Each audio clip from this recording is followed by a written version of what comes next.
E aí, pessoal, vamos lá, né? Hoje falar sobre Mesopotâmia, a parte 2.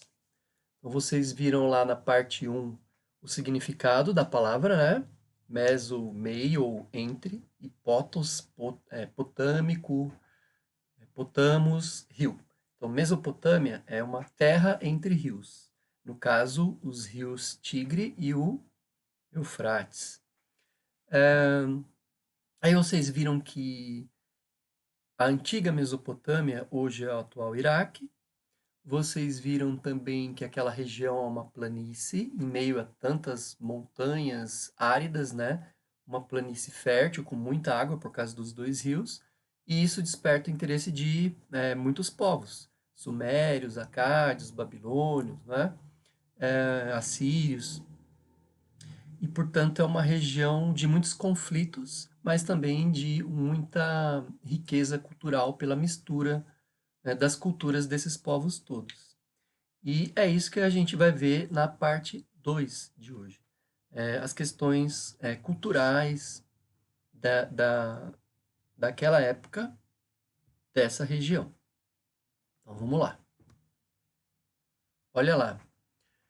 Cidades mais antigas do mundo, escrita, astronomia, biblioteca, jardim, suspenso, da Babilônia, Torre de Babel, Zigurate, etc, etc. Então vamos lá. As cidades mais antigas do mundo, né? Lembra que eu dizia que na época da pré-história, o ser humano, que se tem registro pela arqueologia, ah, os seres humanos mais antigos que se tem noção, eles vieram da África e eles, na época do Paleolítico, vão se espalhando pelo planeta em busca de melhores condições de sobrevivência, né? A Mesopotâmia era um lugar bom e, portanto, por causa da planície, por causa dos rios. E, portanto, as primeiras comunidades do Neolítico vão se formando, as primeiras vilazinhas, as primeiras cidades. E ali na Mesopotâmia, como está relativamente próximo, né, da África, é, é onde a Mesopotâmia é o lugar onde se abrigou esses primeiros pontos, né, essas primeiras cidades do mundo, né? Cidades como Uruk, Lagash, são nomes de cidades registradas desse período, né?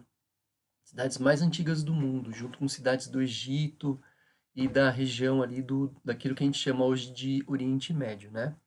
Mas enfim, para registrar. A escrita. Esses povos também passaram a criar, né, no fim da pré-história, na virada para a história, aproximadamente 4.000 anos antes de Cristo, a sua forma de escrita. Veja bem, não é a escrita como a nossa, que é o alfabeto, né? Existem várias formas de se escrever, cada povo cria o seu tipo de registro, né?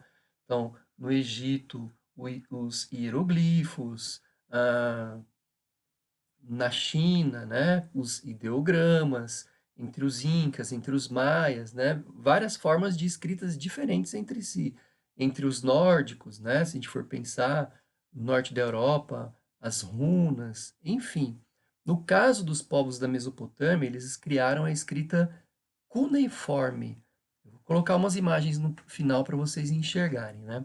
Normalmente eles escreviam em papiro, que era uma espécie de um papel feito de plantas, mas principalmente em placas de barro. Eles criavam uma moldura, normalmente retangular, de uma placa de barro.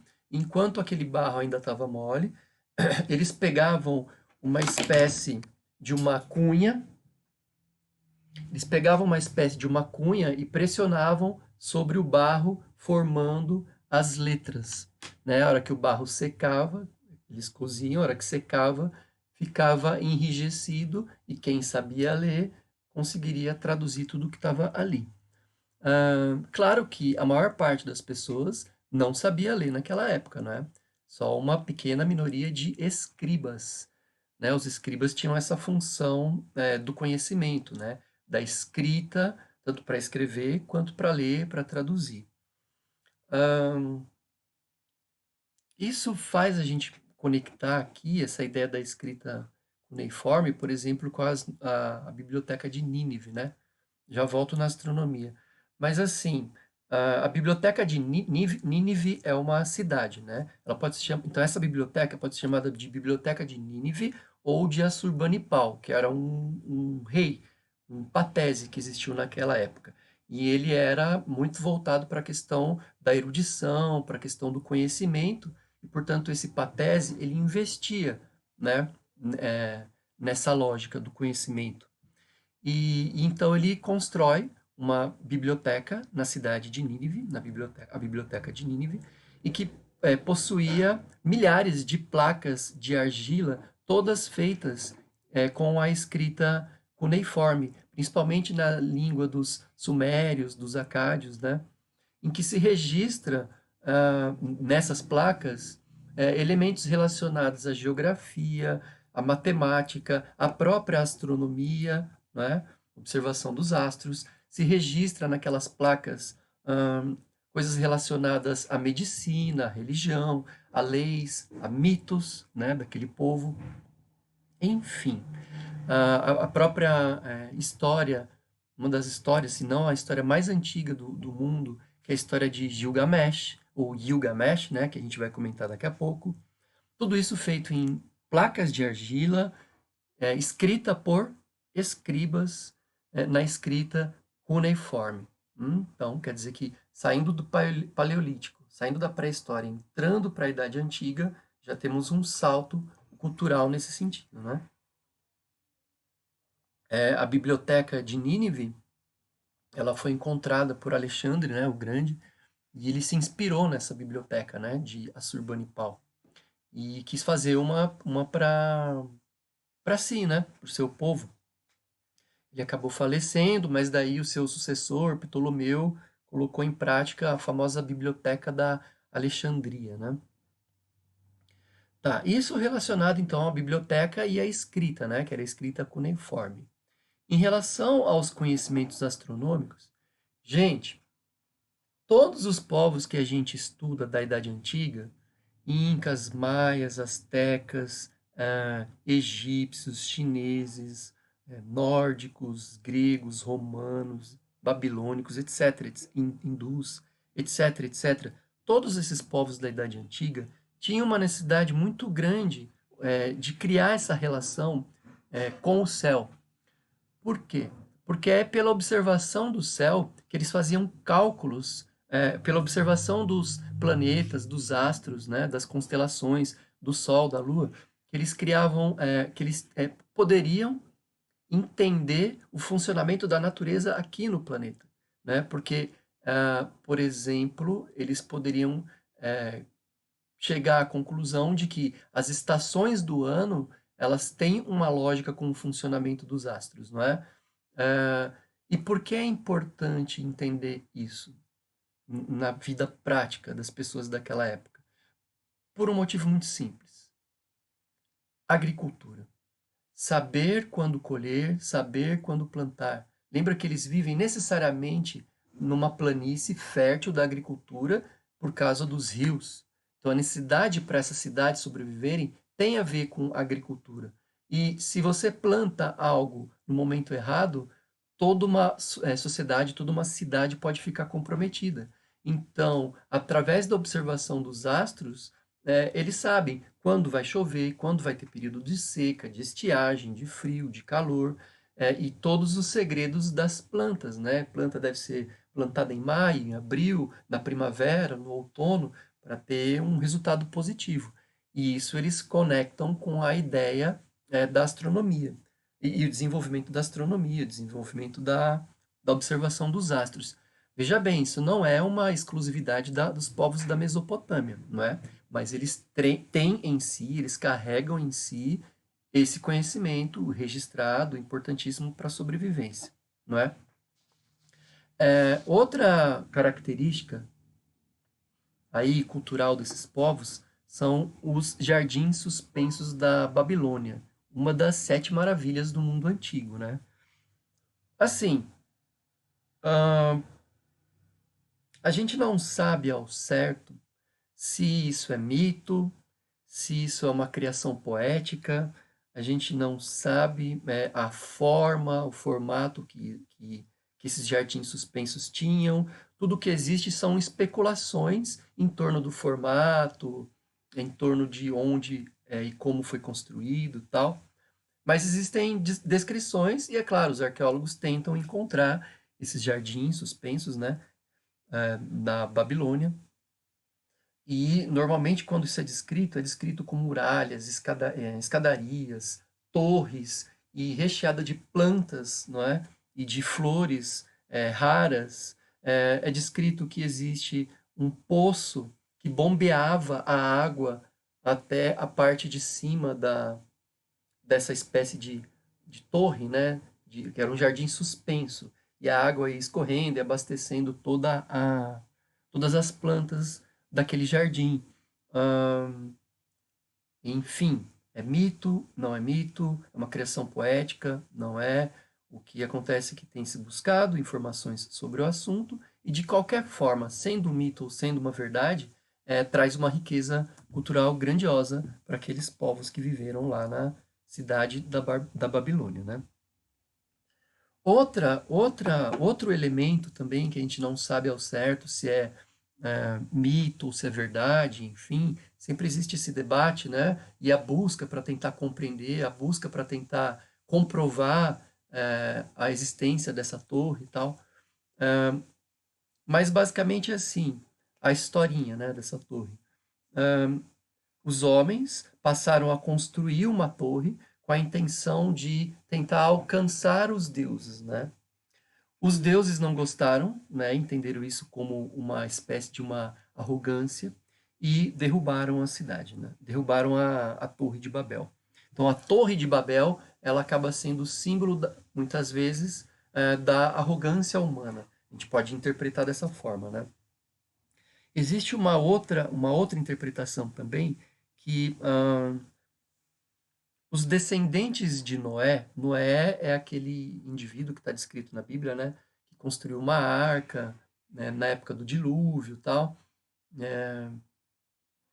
E aí algumas pessoas sobreviveram, outras morreram, enfim, que ele colocou os animais lá dentro da arca, né? Enfim, esses descendentes de Noé, eles falavam, segundo, né, a historinha aí, a história, o mito, eles falavam uma língua só. E aí, quando eles constroem a Torre de Babel e os deuses ficam indignados com essa arrogância, né? Além de derrubar a torre, esses descendentes do Noé começam a falar línguas diferentes, não é? É como uma forma de castigo para eles não conseguirem se entenderem. Então, o que que esse mito traz de informação, de aprendizado para a gente, né?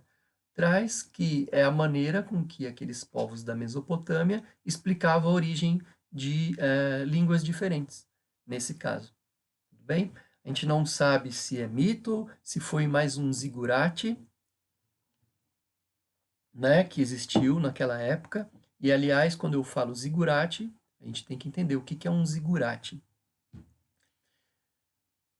Zigurate é uma construção arquitetônica, não é? Que é feita na Babilônia não, desculpa, na Mesopotâmia antiga, e que servia basicamente para duas coisas: se praticar rituais religiosos e observações astronômicas, não é? Eu vou colocar uma imagem de um zigurate. Então, é que eu estou pensando aqui, por exemplo, no Egito existia uma construção arquitetônica típica que são as pirâmides. Entre os astecas, por exemplo, existia o tipo de pirâmides deles com escadarias. Aqui existe também essa espécie dessa construção arquitetônica, que não chega a ser uma pirâmide, né? Mas é uma construção em que tem uma escadaria e lá em cima, na base, como é um lugar muito alto, vocês vão ver na imagem, é um lugar que favorece a observação e descrições de culto aos deuses naqueles locais também, né? Entendido como lugares sagrados. Bom, em relação a Gilgamesh, né? Escreve Gilgamesh, se falar Gilgamesh. A história mais antiga que se tem registrada nos, arquivos, né, da arqueologia fazem parte da epopeia da história de Gilgamesh. Gilgamesh era um semideus, né? E ele protegia a cidade de Uruk, ele constrói uma grande muralha e tal, mas ele é muito bravio, muito arrogante, né? E os deuses não gostam muito disso, e os deuses criam Enkidu. Enkidu é um personagem que vira amigo do Gilgamesh. Eles, como amigos, é, é, vivem diversas aventuras, e ao longo da epopeia, ao longo da história, né, de Gilgamesh, o Enkidu adoece, ele morre, e aí o Gilgamesh fica muito triste e fica insatisfeito com a questão da morte do amigo, e ele repensa a questão da própria morte, e ele sai praticando uma série de outras aventuras em torno da busca pela imortalidade, enfim, e a história vai se desenvolvendo mais ou menos nesse sentido. Então faz parte dos escritos da, dos povos da Mesopotâmia, faz parte da literatura, né, das primeiras formas de literatura humana, não é? Porque está muito distante no tempo, né? As primeiras escritas, a gente viu lá pela escrita cuneiforme, são de aproximadamente 4.000 anos antes de Cristo. Então é a literatura, são povos da Mesopotâmia criando seus mitos, escrevendo, registrando suas histórias, como tantos outros povos vão fazer ao longo da história, a gente vai ver. Em relação à questão da religião, politeísmo, né? Então vocês viram, poli, vários, tel, Deus. Politeísmo, crença em vários deuses. Isso é muito típico, de novo, entre outros povos. No Egito, politeísta, a Índia, politeísta, não é? Aqui na Mesopotâmia também. Então deuses como An, Inlu, Enki, enfim, e deuses sempre relacionados a elementos da natureza. Então, o deus da terra, o deus ou a deusa do sol, da lua, do vento, etc. Característica bastante típica dos povos daquela região, daquele período. O único povo que vai ser monoteísta serão os hebreus, mas isso é uma outra matéria, é um outro assunto, é um outro povo, certo? Então, acho que é isso. Vamos ver umas imagens. Lembra que eu comecei falando das cidades, né? As primeiras cidades, Ur, Uruk, Lagash. Então, vocês estão vendo as ruas tortuosas, casas sem telhados, né? Algum comércio acontecendo, uma espécie de um pátio central, e para que a cidade ela é protegida por muralhas, olha. Então, tem a muralha e tem torre, né? Torres de vigia para proteger as pessoas daqui de dentro contra possíveis invasões. Aqui é a construção do zigurate. Tá vendo que ele também é cercado por uma muralha, né? Mas daqui a pouco eu mostro um zigurate um pouquinho melhor. Isso aqui é só uma representação ilustrativa, né? De como as casas eram construídas, né? Os comércios, sobrados. A escrita mesopotâmica, tá vendo? Em placas de barro com esses formatos. Então, assim, cada símbolo apontando para um lado, para outro, para baixo, para cima, às vezes ó, com bolinhas, às vezes com traços, às vezes traços cruzados, inclinados. Cada símbolo, cada signo desse tem um significado. E para quem sabe traduzir, transmite uma informação sobre geografia, sobre mitos, sobre leis, sobre impostos, sobre astronomia, assuntos diversos, né? Então eram essas placas, milhares de placas que existiam ah, nas na biblioteca de Nínive. Então aqui é uma imagem representativa de como seria essa biblioteca, né? Tanto aqui para o lado de fora, né? Quanto aqui para o lado de dentro. Então, ó, um escriba aqui, por exemplo, né? Eles estão lendo, escrevendo, as pessoas sentavam, recolhiam os textos que interessavam. E é bacana a gente ver também, ó, os traços arquitetônicos, né? Os desenhos, as cores típicas, a roupagem, a moda, né? de barbas e de formato de cabelo. Com certeza essas pessoas que estão representadas aqui faziam parte da elite, porque, né, pouquíssimas pessoas sabiam ler e escrever, né? Voltando aqui, ó, eu escolhi essa imagem para fazer referência ao estudo da astronomia, né? A imagem que eu consegui encontrar na internet, então, o Sol, a Lua, representação de estrelas, constelações, né?